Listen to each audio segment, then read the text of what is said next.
إن الحمد لله نحمده ونستعينه ونستغفره ونعوذ بالله من شرور أنفسنا ومن سيئات أعمالنا من يهده الله فلا مضل له ومن يضلل فلا هادي له أشهد أن لا إله إلا الله وحده لا شريك له وأشهد أن محمدًا عبده ورسوله يا أيها الذين آمنوا اتقوا الله حق تقاته ولا تموتن إلا وأنتم مسلمون وبعد فإن أصدق الحديث كتاب الله وخير الهدي هدي محمد صلى الله عليه وسلم وشر الأمور محدثاتها وكل محدثة بدعة وكل بدعة ضلالة.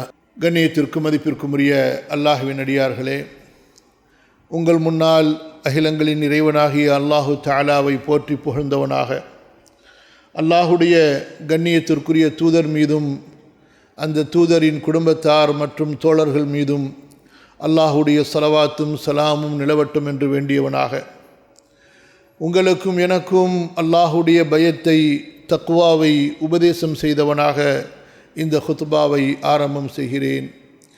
யார் அல்லாஹுவை பயந்து கொண்டார்களோ, தக்வாவின் அடிப்படையில் இறையச்சத்தின் அடிப்படையில் தங்களுடைய வாழ்க்கையை அமைத்து கொண்டார்களோ, அவர்கள் அல்லாஹுவிடத்திலும் கண்ணியத்தை பெறுவார்கள், அல்லாஹுடைய அடியார்களிடத்திலும் கண்ணியத்தை பெறுவார்கள், இந்த உலகத்திலும் கண்ணியத்தை பெறுவார்கள்.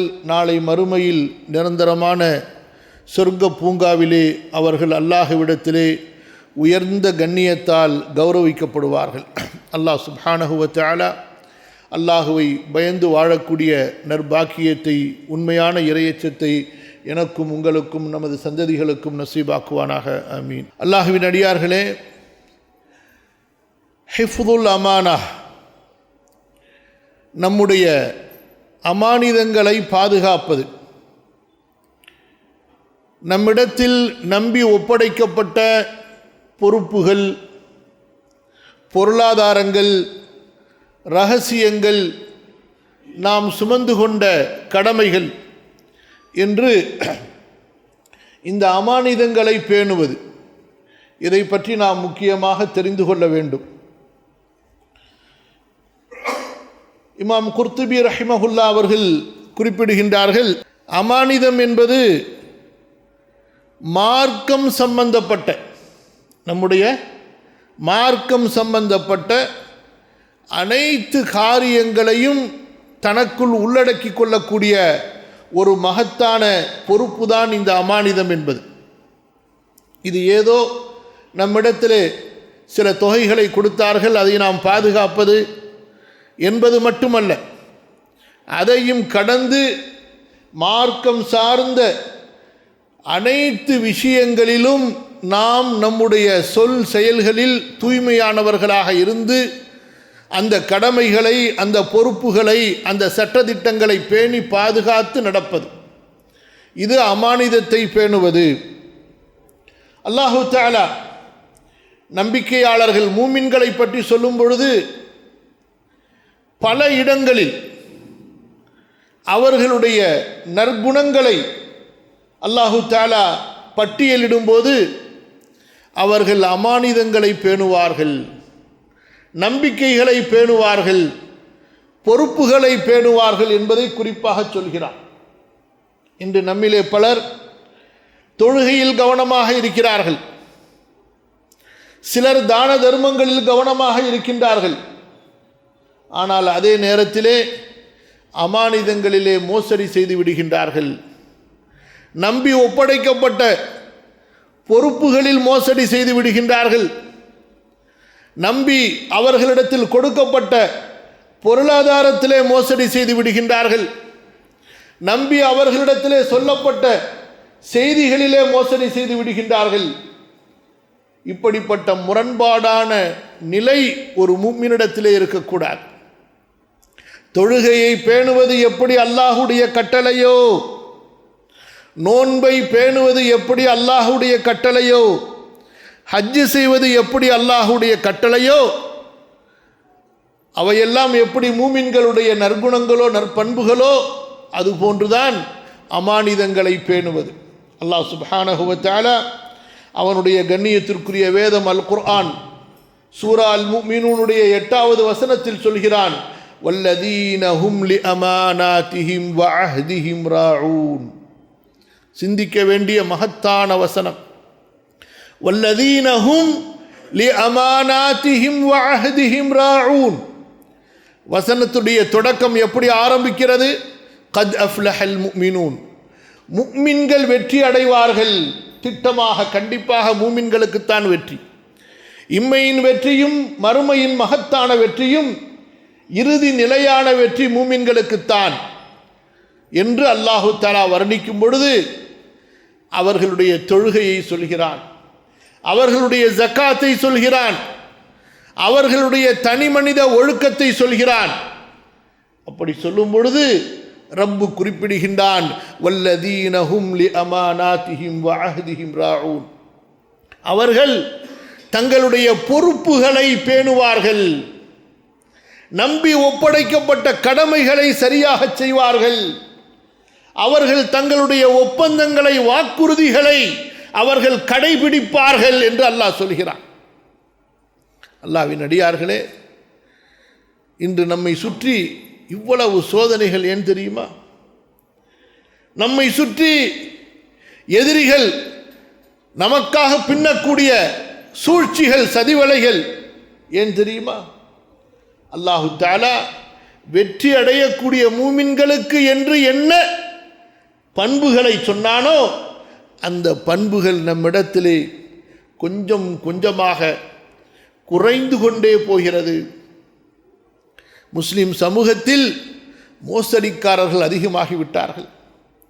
ஒருவன் முஸ்லிமாக இருக்கும் நிலையில் அவன் மோசடி செய்கிறான் என்றால் அவனுடைய ஈமான் மிகப்பெரிய பலவீனம் அடைந்திருக்கிறது என்று பொருள். தொழுகையை விடுவது மட்டுமல்ல ஈமானின் பலவீனத்தின் அடையாளம். நோன்பில் அலட்சியம் செய்வது மட்டுமல்ல ஈமானின் பலவீனத்தின் அடையாளம். வாக்குகளை பேணாமல் இருப்பது, கடன் வாங்கிவிட்டு கொடுக்காமல் இருப்பது, கடைகள் நடத்தி கொண்டு தன்னுடைய விற்பனைக்கு பொருள்களை கொடுத்தவர்களுக்கு அவர்களுக்குரிய தொகையை கொடுக்காமல் இழுத்தடிப்பது, ஒரு நிறுவனத்தில் வேலை செய்கிறோம் என்றால் அல்லது ஒரு பொறுப்பை சுமந்து சமூகத்திலே நாம் பொறுப்பாளர்களாக இருக்கிறோம் என்றால் அந்த சமூகத்தை சரியாக வழிநடத்தாமல் இருப்பது, நமக்கு வேண்டியவர்களுக்கு ஒரு தீர்ப்பு, வேண்டாதவர்களுக்கு ஒரு தீர்ப்பு, நமக்கு விருப்பமானவர்கள் நெருக்கமானவர்கள் என்றால் அவர்களுடைய குறைகள், தவறுகள், குற்றங்கள், அக்கிரமங்கள், அநியாயங்கள் எல்லாம் சகித்து கொள்ளப்படும். நமக்கு வேண்டாதவர்கள், நமக்கு தூரமானவர்கள், ஏழைகள், அப்பாவிகள் என்றால் அவர்கள் மீது நம்முடைய அதிகாரத்தை காட்டுவது, நம்முடைய திமிரை, ஆணவத்தை, பெருமையை காட்டுவது. அல்லாஹ்வின் அடியார்களே, இதெல்லாம் அமானித மோசடி, இதெல்லாம் நம்பிக்கை துரோகம். ரப்புல் ஆலமீன் மூமின்களை பார்த்து சொல்கின்றான், வல்லதீன ஹும் லிஅமானாதிஹிம் வ அஹ்திஹிம் ராஊன். என்னுடைய நல்லடியார்கள் மூமின்கள் யார் தெரியுமா? அவர்கள் எனது தொழுகையை மட்டும் நிறைவேற்றக்கூடியவர்கள் அல்ல, என்னுடைய நோன்பை மட்டும் நோற்பவர்கள் அல்ல, நான் கடமையாக்கிய ஜக்காத்தை மட்டும் கொடுப்பவர்கள் அல்ல, அத்துடன் அவர்கள் தங்களுக்குள் செய்து கொண்ட ஒப்பந்தங்களை, தங்களுக்குள் செய்து கொண்ட உடன்படிக்கைகளை, வாக்குகளை பேணுவார்கள் என்று அல்லாஹு தஆலா அடையாளப்படுத்துகின்றான். ஒரு முஃமின் தன்னிடத்திலே நம்பி ஒப்படைக்கப்பட்ட எந்த ஒன்றுக்கும் ஒருபோதும் மோசடி செய்பவனாக, அந்த நம்பிக்கையை மீறக்கூடியவனாக இருக்கக்கூடாது. வாக்குகளை பேணுவது, அமானிதங்களை பேணுவது இம்மை மறுமையின் வெற்றியின் மகத்தான அடையாளமாக இருக்கிறது. இந்த அமானிதங்களை பேணுவது, நம்பிக்கைக்குரியவர்களாக ஆகுவது என்பது இது அல்லாஹு தஆலாவின் புறத்திலிருந்து கொடுக்கப்பட்ட மகத்தான ஒரு பொறுப்பு. இது அமானிதம் என்பது இது நாம் விரும்பினாலும் விரும்பாவிட்டாலும் நம்மீது சுமத்தப்பட்ட பொறுப்பு. ஒவ்வொருவருக்கும் அவரை சுற்றி அவர் மீது சில பொறுப்புகள் இருக்கும். கண்டிப்பாக அவருடைய மார்க்க பொறுப்பு என்பது அவரோடு எப்போதும் அவர் பாலிகானதிலிருந்து அவர் மன்னரைக்குள் வைக்கப்படுகின்ற வரை அவரோடு ஒட்டி கொண்டிருக்கக்கூடிய பொறுப்பு. அவர் சமூகத்தின் தலைவராக ஜமாத்துடைய பொறுப்பாளராக இருந்தாலும் இல்லை என்றாலும் முஃமின் என்ற அடிப்படையிலே அவர் அமானிதத்தை சுமந்து கொண்டார். அல்லாஹுடைய மார்க்கத்தை பின்பற்றுவேன், அதை கற்பேன், அதை பிற மக்களுக்கு எடுத்துரைப்பேன் என்ற பொறுப்பை அவர் சுமந்து கொண்டிருக்கிறார். லா இலாஹ இல்லல்லாஹ் என்று கூறிய ஒவ்வொரு முஸ்லிமும் இந்த லா இலாஹ இல்லல்லாஹுடைய அமானிதத்தை தன்னுடைய தோளின் மீது சுமந்து கொண்டிருக்கின்றார். இந்த மார்க்கத்தை பேணுவது ஒரு முஸ்லிம் அவன் ஒரு ஹராமை செய்கிறான் என்றால் அல்லாஹ் பாதுகாக்க வேண்டும். ஒரு முஸ்லிம் ஒரு ஹராமை செய்கிறான் என்றால், அல்லாஹ்வுடைய ஒரு சட்டத்தை மீறுகிறான் என்றால், அல்லாஹ்வின் அடியார்களே, இது அவனோடு முடியக்கூடிய பிரச்சனை அல்ல, இது அவனோடு நின்றுவிடக்கூடிய பிரச்சனை அல்ல. அவன் அல்லாஹ்வுடைய சட்டத்தை மீறும் போது அதனால் அல்லாஹ்வின் புறத்திலிருந்து இறங்கக்கூடிய சாபம், அல்லாஹ்வுடைய கோபம் அவன் வாழக்கூடிய ஒட்டுமொத்த சமூகத்தையும் சேரும். ஆகவேதான் நன்மையை ஏவுவதும் தீமையை தடுப்பதும் இந்த முஸ்லிம் சமூகத்தினுடைய கடமையாக இருக்கிறது. இன்று நம்முடைய வாலிபர்களை பார்க்கிறோம். யாருக்கு பின்னால் ஓடிக்கொண்டிருக்கிறார்கள்? யாருடைய வாழ்க்கையை வாழ்கிறார்கள்? அவர்களுடைய நேரம் எங்கே கழிகிறது?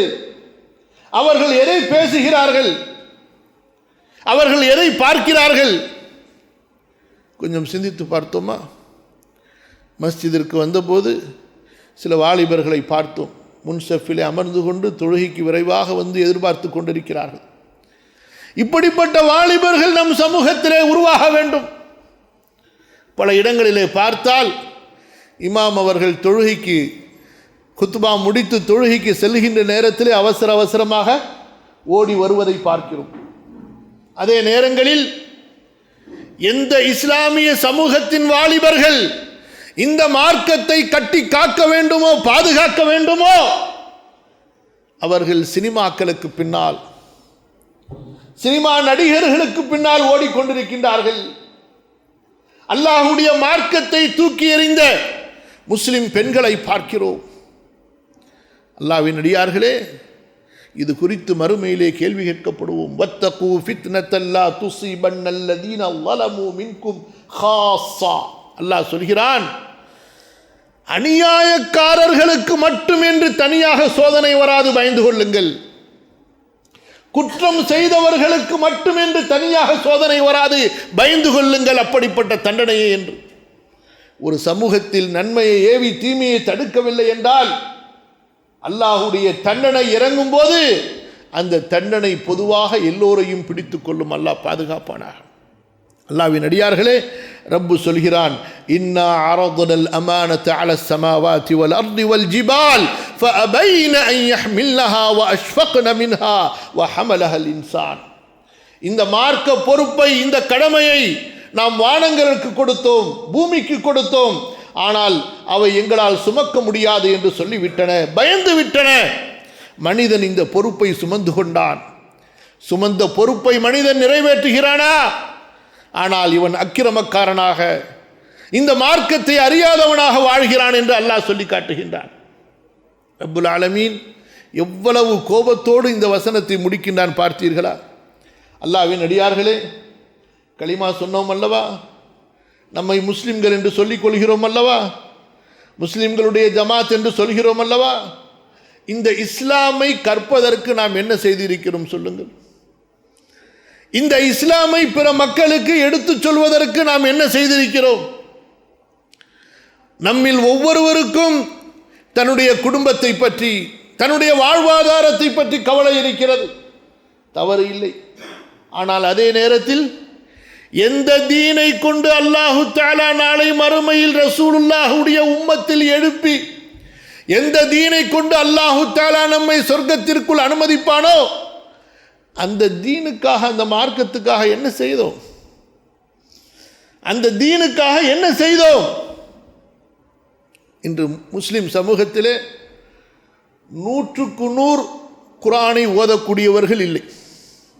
குர்ஆனை, அல்லாஹ்வுடைய வேதம் குர்ஆனை ஓத தெரிந்தவர்களாக நம்முடைய சமூகம் 100க்கு 100 அத்தனை பேரும் குர்ஆனை சரியாக ஓத தெரிந்தவர்கள் சொல்ல முடியுமா? குர்ஆனுடைய சூறாக்களின் செய்திகளை அறிந்திருக்கிறோமா? ஒரு சூறாவுடைய செய்தியை நாம் கற்றிருக்கின்றோமா? சூரத்துல் இக்லாஸ் என்ன செய்தியை சொல்கிறது? சூரத்துல் ஃபாத்திஹா என்ன செய்தியை சொல்கிறது?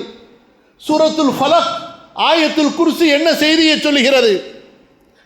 அல்லாஹ்வின் அடியார்களே, இதைத்தான் அல்லாஹ் சொல்லி காட்டுகின்றான்.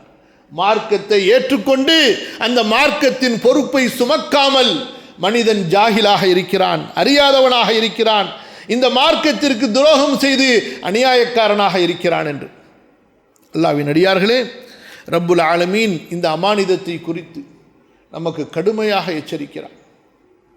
இந்த அமானிதங்களை பேணுவது, பொறுப்புகளை உரியவர்களிடத்திலே கொடுப்பது, யாருக்கு எந்த தகுதியோ அந்த தகுதிக்குரிய பொறுப்பை அவர்களிடத்திலே ஒப்படைப்பது, இது சமூகத்தின் கடமை. இன்று செல்வத்திற்காக வேண்டி ஒருவர் சமூகத்திலே வசதி படைத்தவர் என்பதற்காகவே அவருக்கு பொறுப்புகள் கொடுக்கப்படுகின்றன, கௌரவிக்கப்படுகின்றார் பொறுப்புகளை கொண்டு. அல்லாஹ்வுடைய மார்க்கம் தக்வாவை கொண்டு பொறுப்புகளை ஒப்படைக்க சொல்லுகின்றது. இறையச்சத்தை கொண்டு, நம்பிக்கையை கொண்டு பொறுப்புகளை ஒப்படைக்க சொல்கிறது. ஒருவருடைய செல்வம் எப்படி அவருக்கு வந்தது என்பது நன்றாக தெரிந்து கொண்டே, ஒருவருக்கு செல்வம் எப்படி வந்தது என்பதை நன்றாக தெரிந்து கொண்டே அவர் சமூகத்திலே பொறுப்பாளராக, தலைவராக ஆக்கப்படுகிறார். ஹராமான வழிகளில் சம்பாதித்தவர், ஜகாத்து கொடுக்காதவர், தன்னுடைய உறவுகளுக்கு, சொந்தங்களுக்கு துரோகம் செய்து தன்னுடைய வராசத்து சொத்தை, முன்னோர்களின் சொத்தை முடக்கி கொண்டவர், இப்படிப்பட்டவர்கள் எல்லாம் சமூகத்திலே பொறுப்பாளர்களாக, ஜமாஅத்தின் தலைவர்களாக இருப்பதை பார்க்கிறோம். எப்படி சமூகம் உருப்படும்? எப்படி அல்லாஹ்வுடைய உதவி வரும்? அல்லாஹு தஆலா எப்படி இந்த சமூகத்திற்கு கண்ணியத்தை கொடுப்பான்? ரப்புல் ஆலமீன் சொல்கிறான், இன்னல்லாஹ யஅமுருக்கும் அன் துஅத்துல் அமானாத்தி இலா அஹ்லிஹா. நீங்கள் பொறுப்புகளை அதற்குரியவர்களிடத்திலே கொடுங்கள். தக்வா உள்ளவனா, வாக்கை பேணக்கூடியவனா, மார்க்கத்தை அறிந்தவனா, நீதமாக நடப்பவனா, தனி மனித ஒழுக்கம் உள்ளவனா என்பதையெல்லாம் பார்த்துத்தான் அவர் சமூகத்தின் தலைவராக ஆக்கப்பட வேண்டும். சமூகத்தை வழிநடத்தக்கூடியவராக அவர் அங்கீகரிக்கப்பட வேண்டும். ஒருவருடைய பொருளாதாரத்தை வைத்து அல்ல, ஒருவர் உயர்ந்த குடும்பத்தில், சமூகத்தால் கண்ணியப்படுத்தப்பட்ட குடும்பத்தில் பிறந்தவர் என்பதற்காக அவருக்கு பொறுப்பு கொடுக்கப்பட்டு விடக்கூடாது. அல்லாஹ் சொல்கிறான், வைதா ஹக்கம்தும் பைனன் நாஸி அன் தஹ்குமு பில் அத்ல். நீங்கள் மக்களுக்கு மத்தியிலே தீர்ப்பளித்தால் நீதமாக தீர்ப்பளிக்க வேண்டும், அல்லாஹ்வுடைய சட்டத்தின்படி தீர்ப்பளிக்க வேண்டும். இன்று பல முஸ்லிம் ஜமாத்துகளுடைய பரிதாப நிலை என்ன தெரியுமா? நீங்கள் குர்ஆனை கொண்டு சென்றால் அதை தூர வையுங்கள் என்று சொல்வார்கள், ஹதீஸை படித்து காட்டினால் அதை தூர வையுங்கள் என்று சொல்வார்கள். பிறகு என்ன சொல்வார்கள் தெரியுமா? நம்ம ஊருக்குன்னு, நம்ம ஜமாத்துக்குன்னு ஒரு அதப் இருக்குது, நம்ம ஊருக்குன்னு, நம்ம ஜமாத்துக்குன்னு ஒரு பைலா இருக்குது, நமக்குன்னு ஒரு கட்டுப்பாடு இருக்குது, அதை பற்றி பேசுங்கம்மா. முஸ்லிம்களுடைய மஸ்ஜிதுகளில் அல்லாஹ்வுடைய வேதத்தின் சட்டம் பின்பற்றப்படவில்லை என்றால், ரசூலுல்லாஹ் ஸல்லல்லாஹு அலைஹி வஸல்லமுடைய ஹதீஸ் நிராகரிக்கப்பட்டால் ஏன் அந்த முஸ்லிம்கள் மீது எதிரிகள் சாட்டப்பட மாட்டார்கள்? ஏன் அந்த முஸ்லிம்களுடைய இருப்புக்கு அச்சுறுத்தல் ஏற்படாது? உன்னுடைய இஸ்லாமை நீயே பாதுகாக்கவில்லை என்றால், நீயே மதிக்கவில்லை என்றால், பிறகு உனக்கு என்ன அல்லாஹ்விடத்திலே மதிப்பு, மரியாதை? நம்முடைய உடல் பொருள் கண்ணியத்தை பாதுகாக்க நமக்கு இருக்கக்கூடிய அந்த பெருமை அல்லாஹ்வுடைய தீனை பாதுகாப்பதில் இருக்கிறதா? அல்லாஹ்வுடைய தீனை பற்றி அக்கறையில் இருக்கிறதா? அல்லாஹ்வின் அடியார்களே, அமானிதங்களை பாதுகாப்பது என்பது இது சாதாரணமான விஷயம் அல்ல. நபிமார்களுடைய குணத்தை அல்லாஹ் ரப்புல் ஆலமீன் சொல்லி காட்டுகின்றார். மூமின்கள் நபிமார்களின் குணங்களை பின்பற்றக்கூடியவர்கள். நபிமார்கள் எப்படிப்பட்டவர்கள்? அல் குர்ஆனிலே எல்லா நபிமார்களை அல்லாஹு தஆலா குறிப்பிடும் பொழுது அவர்களுக்கு பொதுவான ஒரு தன்மையை குறிப்பிடுகின்றார். நபிமார்களை அல்லாஹு தஆலா அல் குர்ஆனிலே வாழ்த்தும் போது, அவர்களை போற்றும் பொழுது எல்லோருக்கும் ஒரே தன்மையை எல்லா இடங்களிலும் சொல்லிக் கொண்டு வருகிறார். சில சிறப்புகளில் அவர்களுக்கு மத்தியிலே ஏற்றத்தாழ்வுகள் இருக்கும். என்ன அந்த பொதுவான தனி குணம்? ரப்புல் ஆலமீன் சொல்லி காட்டுகின்றான். ஒவ்வொரு நபியும் தன் சமூக மக்களுக்கு சொல்வார்கள், இன்னீ லக்கும் ரசூலுன் அமீன், நான் உங்களுக்கு அல்லாஹ்வின் புறத்திலிருந்து அனுப்பப்பட்ட நம்பிக்கைக்குரிய தூதராக இருக்கிறேன். அல்லாஹ்வுடைய தூதர் ஸல்லல்லாஹு அலைஹி வஸல்லம் நபித்துவத்திற்கு முன்பே நம்பிக்கையாளர் என்ற பெயரை பெற்றவர்கள், உண்மையாளர் என்ற பெயரை பெற்றவர்கள். இந்த ரசூலுல்லாஹி ஸல்லல்லாஹு அலைஹி வஸல்லம் அவர்களை கொண்டு நாம் பெருமைப்படுகின்றோம். இப்பேற்பட்ட மகத்தான காத்தமுல் அம்பியாவுடைய உம்மத்தில் அனுப்பப்பட்டோம் என்பது நமக்கு கிடைக்கப்பெற்ற மகத்தான கண்ணியம். அந்த நபி எப்படிப்பட்டவர்கள்? அமானிதங்களை பேணக்கூடியவர்கள்.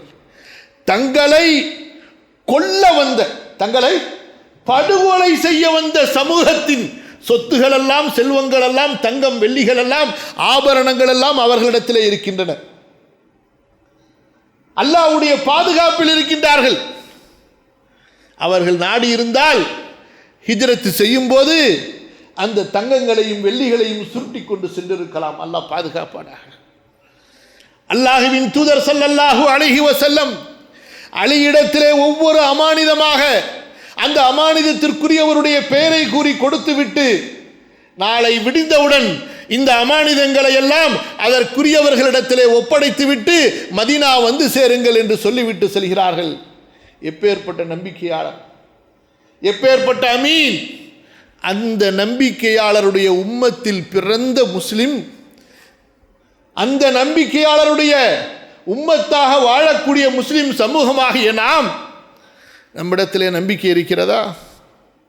அமானித பேணுதல் இருக்கிறதா?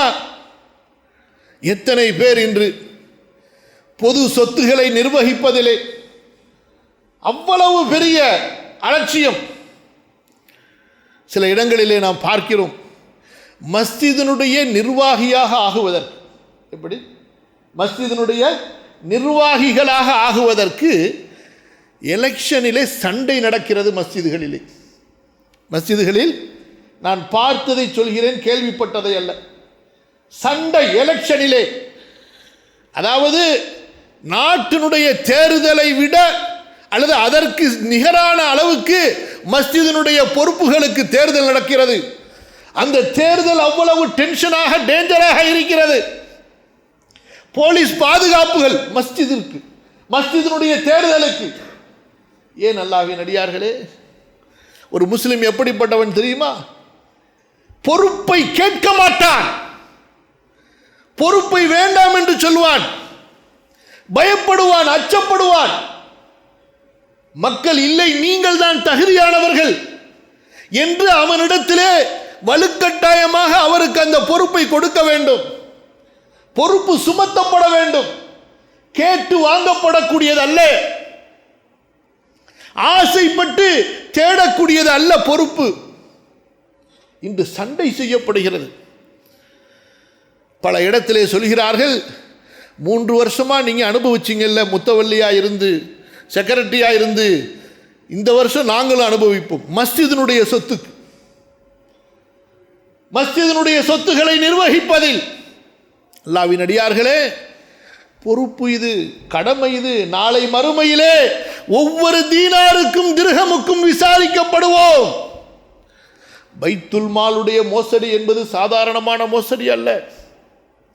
பொது நிறுவனங்கள் எதுவாக இருந்தாலும், மஸ்ஜிதாக இருந்தாலும், மர்கஸாக இருந்தாலும், மதரசாவாக இருந்தாலும், ட்ரஸ்டாக இருந்தாலும், எந்த ஒரு பொது நிறுவனமாக இருக்கட்டும், அதனுடைய பொறுப்பு என்பது கத்தியின் மேல் நடப்பதை விட ஆபத்தானது. ஒவ்வொரு திர்ஹம் தீனாரை குறித்து, ஒவ்வொரு ரூபாயை குறித்து மறுமையிலே விசாரிக்கப்படும். அதற்குரிய இடத்தில் செலவு செய்தாயா என்று. அல்லாஹ்வின் தூதர் ஸல்லல்லாஹு அலைஹி வஸல்லம் மஸ்ஜிதிலே அவர்கள் பேசிக் கொண்டிருக்க ஹசன் ரலியல்லாஹு அன்ஹு தவழ்ந்து வந்தவர் மஸ்ஜிதில் இருக்கக்கூடிய கீழே கிடந்த மண்ணிலே கிடந்த ஒரு பேரித்தம்பழத்தை எடுத்து அவர் வாயிலே வைத்து விடுகிறார். தங்களது உரையை நிறுத்திவிட்டு அல்லாஹ்வின் தூதர் ஸல்லல்லாஹு அலைஹி வஸல்லம் தனது பேரனார் வாயிலிருந்து அந்த பேரித்தம்பழத்தை வெளியே எடுத்துவிட்டு சொல்கிறார்கள், இது சதக்காவின் பேரிச்சம்பளமாக இருக்கலாம், சதக்கா நமக்கு ஹலாலாகாது என்று. இப்படிப்பட்ட பேணுதலை நாம் நமது வாழ்க்கையில் கொண்டு வர வேண்டும், நம்முடைய பிள்ளைகளுக்கு கற்பிக்க வேண்டும், பழக்கப்படுத்த வேண்டும். எப்படி செல்வம் வந்தாலும் கொட்டிக்கொள்ளலாம், சேகரித்துக் கொள்ளலாம், அள்ளிக்கொள்ளலாம் என்பதல்ல ஒரு முஸ்லிமுடைய குணம். ஒரு முஸ்லிம் ஹலாலை பார்ப்பான், ஹராமை பயப்படுவான். அல்லாஹ்வின் தூதர் ஸல்லல்லாஹு அலைஹி வஸல்லம் எச்சரித்தார்கள், லயஅத்தியன்ன அலன்னாஸி ஸமானுன், ஒரு காலம் வரும் மக்களுக்கு, லா யுபாலில் மர்உ மின் ஐன அகதல் மால், மனிதன் எந்த கவலையும் படமாட்டான் செல்வத்தை எப்படி சம்பாதிக்கிறான் என்று. அமினல் ஹலாலி அம்மினல் ஹராம், ஹலால் இருந்து சம்பாதிக்கிறானா ஹராமில் இருந்து சம்பாதிக்கிறானா எந்த பொருட்டும் எந்த கவலையும் அவனுக்கு இருக்காது. அல்லாஹ்வின் அடியார்களே, எந்த வருமானத்தில் பொய் கலக்கிறதோ, மோசடி கலக்கிறதோ, நம்பிக்கை துரோகம் இருக்கிறதோ, எந்த வருமானத்தில் பொய் கலக்கிறதோ, மோசடி கலக்கிறதோ, நம்பிக்கை துரோகம் இருக்கிறதோ, அந்த வருமானங்கள் எல்லாம் ஹராம். அந்த வருமானங்களை உண்பவன் தனது வயிற்றிலே நரக நெருப்பை தான் உண்கிறான். தனது வயிற்றில் நரக நெருப்பை தான் உண்கிறான். கொஞ்சம் சிந்தித்து பாருங்கள், சூரத்து நிசாவை படித்து பாருங்கள். அல்லதீன யஅகுலூன அம்வாலல் யதாமா ظுல்மா, தந்தை இறந்து விடுகின்றார். இவர் மூத்த சகோதரன், வியாபாரத்தை நிர்வகிக்கிறார். இவருக்கு இளைய சகோதரர்கள் இருக்கிறார்கள், பருவ வயதை அடையாதவர்கள் இருக்கிறார்கள். இப்போது தன்னுடைய இந்த இளைய சகோதரர்களுக்கு உரிய சொத்தை கொடுக்காமல் இவர் தனது தந்தையின் சொத்தை அனுபவிப்பதை அல்லாஹு தஆலா சொல்லி காட்டுகின்றான். இவர் தனது வயிற்றிலே நரக நெருப்பை உண்கிறார் என்று. தந்தை இறந்து விடுகின்றார், இவருக்கு தாய், இறந்தவருக்கு மனைவி. எதுக்கு நான் அம்மாவுக்கு பங்கை பிரித்து கொடுக்கணும், அம்மாவுக்கு தான் நான் சோறு போடுறேனே என்று தன்னுடைய தாய்க்கு அவருடைய கணவனிடமிருந்து சேர வேண்டிய சொத்தை பிரித்து கொடுக்காமல் இவன் அனுபவிப்பானே, ஆனால் இவன் நரக நெருப்பை தனது வயிற்றிலே சுமந்து கொண்டிருக்கிறான், சாப்பிட்டுக் கொண்டிருக்கிறான். ரப்பு சொல்கிறான், அல்லாஹ் சொல்கிறான், அல் குர்ஆன் சொல்கிறது. நாம் என்ன நினைத்துக் கொண்டிருக்கிறோம்? மார்க்கத்தை விளையாட்டாக எடுத்துக்கொண்டோம். ஒருவருக்கு ஆண் குழந்தை இல்லை, பெண் குழந்தைகள் தான் இருக்கிறார்கள். என்ன ஆகும்? அவருக்கு உடன் பிறந்த சகோதரர்கள் இருந்தால் அந்த சொத்து சகோதரர்களுக்கும் சேரும். கொடுக்கிறோமா? ஒன்று மனைவியாகப்பட்டவள் மொத்த சொத்தையும் அபகரித்துக் கொள்வாள், இல்லை என்றால் பிள்ளை எங்க அத்தா சொத்தை நான் எதுக்கு அவருடைய அண்ணன் தம்பிக்கு கொடுக்கணும் என்பதாக பிள்ளைகள் அமுக்கிக் கொள்வார்கள். அல்லாஹ்வுடைய வேதம் எங்கே சென்றது? ரப்புடைய கட்டளை எங்கே சென்றது? அல்லாஹ்வின் அடியார்களே, இது சாதாரணமான ஒன்றல்ல, ஆபத்தான ஒன்று.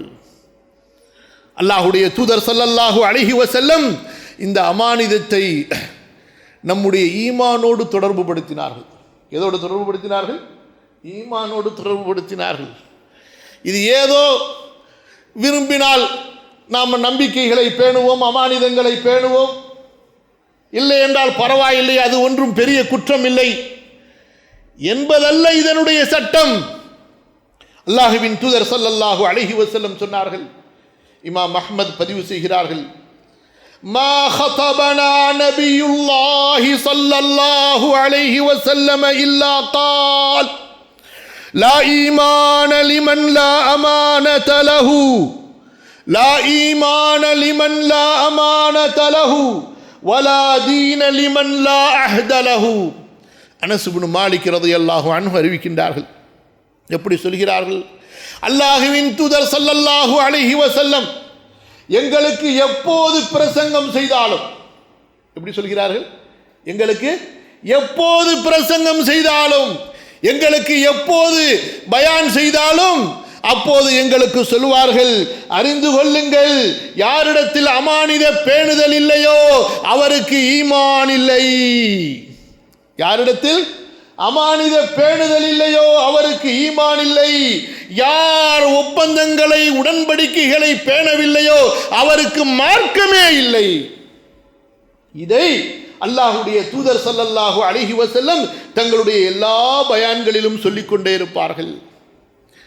ஈமானோடு நேரடியாக சம்பந்தப்பட்டது இந்த அமானித பேணுதல் என்பது, இந்த நம்பிக்கை என்பது, இந்த பொறுப்பை அதனுடைய உரிமைகளோடு கடமைகளோடு அதனுடைய நிபந்தனைகளோடு சுமப்பது என்பது இது சாதாரணமான விளையாட்டு காரியம் அல்ல. இதற்கான சிறப்பு இருக்கிறது அல்லாஹ்விடத்திலே, மிக மகத்தான சிறப்பு. இன்று பலர் துன்யாவின் செல்வங்களை சொத்துக்களை சேகரிப்பதிலே ரொம்ப முனைப்பு காட்டுகின்றார்கள், அதிலே ஆர்வம் கொள்கிறார்கள். இந்த நற்குணங்களை பற்றி கவலைப்படுவதே இல்லை. நம்முடைய முஸ்லிம் சமூகம் நம்முடைய முன்னோர்கள் இந்த பூமியிலே நற்பெயர்களை சம்பாதித்து வைத்து விட்டு சென்றார்கள். முஸ்லிம்கள் என்றால் அவர்களுடைய அடையாளம் ஒழுக்கமாக இருந்தது, நீதமாக இருந்தது, நேர்மையாக இருந்தது, அமானித பேணுதல். முஸ்லிம்கள் பொய் சொல்ல மாட்டார்கள், முஸ்லிம்கள் துரோகம் செய்ய மாட்டார்கள், முஸ்லிம்கள் யாருக்கும் அக்கிரமம் செய்ய மாட்டார்கள். இந்த நற்பெயரை கொண்டுதான் உலகத்தையே ஆட்சி செய்தார்கள். இந்த ஒழுக்கத்தை கொண்டுதான் உலகமே அவர்களுடைய கட்டுப்பாட்டில் இருந்தது. அல்லாஹ்வின் அடியார்களே, இன்று நம்முடைய நிலைமையை பார்க்கிறோம். துன்யாவை சேகரிக்க வேண்டும் என்ற ஆசை நம்முடைய மார்க்கத்தை நமது கண்ணில் இருந்து மறைத்து விட்டது. நம்முடைய ஒழுக்கங்களை நம்மிடமிருந்து பிரித்து விட்டது. நம்முடைய நம்பிக்கையை நம்மிடமிருந்து எடுத்து விட்டது. நாமும் பிற மக்களை போல எப்படியாவது செல்வத்தை சேர்த்தால் போதும், எப்படியாவது நாம் தேடியதை அடைந்தால் போதும் என்று இந்த உலகங்களுக்கு பின்னால், இந்த செல்வங்களுக்கு பின்னால் அலைகிறோம். அல்லாஹ்வின் தூதர் ஸல்லல்லாஹு அலைஹி வஸல்லம் சொன்னார்கள், அர்பஉன் இதா குன்ன ஃபீஹி ஃபலா அலைக மா ஃபாதக மினத் துன்யா ஹிஃது அமானத்தின் வ சித்கு ஹதீஸின் வ ஹுஸ்னு கலீகத்தின் வ இஃபத்துன் ஃபீ துஅமத்தின். சொன்னார்கள், 4 நற்குணங்கள், கவனியுங்கள், 4 நற்குணங்கள் உங்களிடத்திலே இருந்தால் நீங்கள் கவலைப்பட தேவையில்லை, உங்களுக்கு துன்யா கிடைக்கவில்லையே என்று. 4 நற்குணங்கள் உங்களிடத்தில் இருந்தால் நீங்கள் கவலைப்பட தேவையில்லை, உங்களுக்கு துன்யா கிடைக்கவில்லை என்று. முதலாவதாக சொன்னார்கள், நீங்கள் அமானிதங்களை பேணுவது, நம்பிக்கையை பேணுவது, பொறுப்புகளை பேணுவது. இரண்டாவது சொன்னார்கள், உண்மை பேசுவது. இன்று பொய் பேசுவது ஒரு கலாச்சாரமாகிவிட்டது. அதிலும் சமூக தலைவர்கள் பொய் பேசுவது, பொறுப்பாளர்கள், கண்ணியமானவர்கள் பொய் பேசுவது, இது ரொம்ப ஆபத்தானது. சாதாரணமானவன் பொய் பேசுவதை விட ஆபத்தானது. அல்லாஹ்வின் தூதர் கடுமையாக எச்சரிக்கின்றார்கள். முதலாவது ஹிஃது அமானத்தின், அமானிதங்களை பேணுவது. இரண்டாவது உண்மை பேசுவது.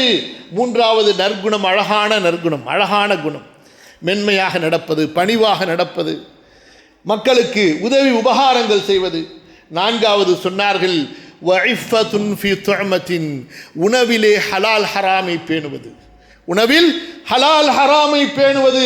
இந்த 4 நற்குணங்கள் இருக்குமே ஆனால் உனக்கு துன்யா கிடைக்கவில்லை என்று கவலைப்படாதே, மகத்தான நன்மைகள் உனக்கு கிடைத்து விட்டன. அல்லாஹ்வின் அடியார்களே, அமானிதங்கள் பேணப்படாமல் போவது, நம்பிக்கை துரோகம், அல்லாஹ்வின் தூதர் ஸல்லல்லாஹு அலைஹி வஸல்லம் இதை மறுமை நாள் குறித்த கடுமையான தண்டனை, மறுமை நாளுக்கு முன்னால் நிகழக்கூடிய பெரும் பாவங்களில் ஒன்று என்பதாக குறிப்பிட்டு காட்டினார்கள். அமானிதங்களை மீறுவது, நம்பிக்கைகளுக்கு மோசடி செய்வது, மறுமை நாளுக்கு முன்னால் இப்படிப்பட்ட ஒரு நிலை வரும் என்பதாக அல்லாஹ்வின் தூதர் ஸல்லல்லாஹு அலைஹி வஸல்லம் எச்சரித்த ஹதீஸை ஸஹீஹுல் புகாரி, ஸஹீஹ் முஸ்லிமிலே பார்க்கிறோம். கண்ணியத்திற்குரியவர்களே, இன்று நம்முடைய வாழ்க்கை, நம்முடைய வணக்க வழிபாடுகள், நம்முடைய சமூக அமைப்பு இவற்றை பற்றி நாம் சிந்திக்க வேண்டும். இன்று பலவிதமான நல்ல மாற்றங்கள், நல்ல முன்னேற்றங்கள் நிகழ்ந்து கொண்டிருக்கக்கூடிய இந்த காலகட்டத்தில் நம்முடைய சமூகத்தை இந்த அமானித பேணுதலை கொண்டு, இந்த உயர்ந்த நற்பண்புகளை கொண்டு கட்டி எழுப்ப வேண்டும். நம்முடைய வாலிபர்களுக்கு இந்த பண்பை போதிக்க வேண்டும். நம் சிறு பிள்ளைகளாக வளரக்கூடிய நம்முடைய பிள்ளைகளுக்கு இந்த நற்குணத்தை சொல்லித்தர வேண்டும். அதற்கு நல்ல முன்மாதிரிகளாக, எடுத்துக்காட்டுகளாக நாம் வாழ வேண்டும். இந்த வாலிபர்கள், இந்த பிள்ளைகள் யாரை பார்க்கிறார்களோ அவர்களைத்தான் இவர்கள் பின்பற்றுவார்கள். நாம் நம்பிக்கை துரோகம் செய்து கொண்டு, வாக்குகளை மீறிக்கொண்டு, அமானிதங்களுக்கு மோசடி செய்து கொண்டு இந்த பிள்ளைகள் யாரை பார்த்து பின்பற்றுவார்கள்? உங்களது குடும்பத்தில், உங்களது சமூகத்தில் வாழக்கூடியவர்களுக்கு நீங்கள் தான் அழகிய முன்னுதாரணம். உங்களுடைய செயலை பார்ப்பார்கள், உங்களுடைய பேச்சை பார்ப்பார்கள், உங்களுடைய நடவடிக்கைகளை பார்ப்பார்கள்.